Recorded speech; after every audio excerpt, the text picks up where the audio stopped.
Hi எல்லாரும் எப்படி இருக்கீங்க? நாங்க ரொம்ப நல்லா இருக்கோம். 1 மாசம் ஆயிருச்சு ஒழுங்காவே வீடியோ போட முடியல. பசங்களுக்கு ஸ்கூல் லீவ் விட்டது என்னமோ எனக்கும் லீவ் விட்டது மாதிரி நானும் ரொம்ப சோம்பேறி ஆயிட்டேன். சரி இன்னும் ஒரு 15 நாள் தான் இருக்குது. ஸ்கூல் ஓப்பன் பண்ணிருவாங்க. நம்மளுடைய டெய்லி ரொட்டீனும் ஸ்டார்ட் ஆயிரும்.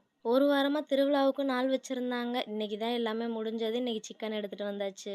காலையிலே எல்லாருமா போய் சிக்கன் வாங்கிட்டு மாம்பழம் சீசன் வந்துருச்சு அப்படின்னு பாப்பா ஓயாம மாம்பழம் கேட்டுட்டே இருந்தா. சரின்னு மாம்பழமும் வாங்கிட்டு வந்தாச்சு. மொதல்லாம் இந்த புதினா, கொத்தமல்லி ரூ. 10க்கே நெறைய தருவாங்க. இப்பல்லாம் ரூ. 20 ஆயிருச்சு. ரூ. 10க்கெல்லாம் இப்ப குடுக்குறதே இல்ல.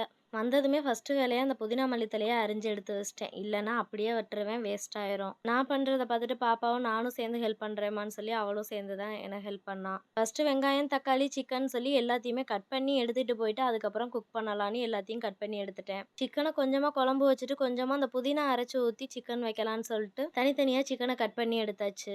எப்பவுமே இந்த மதியம் என்ன சமைக்கிறது அப்படிங்கிறது மட்டும்தான் ஒரே யோசனையா இருக்கும். உங்க ஊர் திருவிழாவுக்கு நாள் வச்சுட்டாங்க அப்படின்னா தான் இந்த 3 நேரமும் என்ன சமைக்கிறதுங்கிறது பெரிய யோசனையா தான் இருக்கு. ஏன்னா மாவு அரைக்க மாட்டோம், இட்லி, தோசை எல்லாம் வீட்ல செய்ய மாட்டோம் அப்படிங்கிறதுனால காலையில என்ன செய்யறதுங்கிறதே பெரிய டாஸ்கா தான் இருக்கு. உப்புமா, சேமியா இதுதான் நம்ம செய்யற மாதிரி இருக்கும். ஆனா பசங்களுக்கு சுத்தமா பிடிக்காது. அதனால காலையில ஹெல்த் மிக்ஸ் மட்டும் குடுத்துருவேன். மதியமும் நைட்டும் சாப்பாடு தான். இந்த ஒரு வாரமும் அப்படிதான் போச்சு. ஏன் முருகருக்கு பூஜை வீடியோலாம் போடலன்னு சொல்லிட்டு நெறைய பேர் கமெண்ட்ல கேட்டிருந்தீங்க. பசங்களுக்கு லீவ் விட்டதுலேருந்து சித்தப்பா வீட்டுக்கு, தங்கச்சி வீட்டுக்குன்னு சொல்லி எல்லா இடத்துக்கும் போயிட்டு வந்ததும், எங்க ஊர் திருவிழாவுக்குலாம் வேற நாள் வச்சுட்டாங்க. பூஜையெல்லாம் பண்ண முடியாத ஒரு சூழ்நிலை.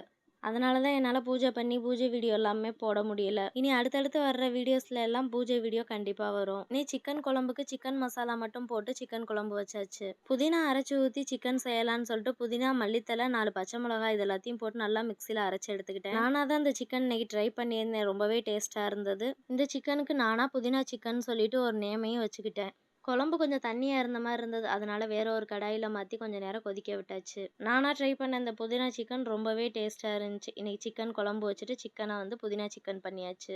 இந்த மாம்பழம் வேற வாங்கிட்டு வந்தாச்சு. சாப்பிட்றப்ப பூரா இனி மாம்பழத்த கட் பண்ணி வச்சா தான் என் பாப்பா சாப்பிடுவா. இன்னைக்கு இத சண்டே ஸ்பெஷல்னு சொல்லலாம். இல்ல திருவிழாவுக்கு நாள் வச்சு முடிஞ்சதுக்கப்புறம் ஒரு சின்னதா ஒரு விருந்துன்னு சொல்லலாம். அவ்வளோதான் இந்த சண்டே இப்படி தான் இருந்தது. நம்மளுடைய சேனல்ல நெறைய பேர் பார்க்குறீங்க. கொஞ்சம் சப்ஸ்கிரைப் பண்ணி சப்போர்ட் பண்ணுங்க. இதுவரையும் சப்ஸ்கிரைப் பண்ணி சப்போர்ட் பண்ண அனைவருக்கும் மிக்க நன்றி.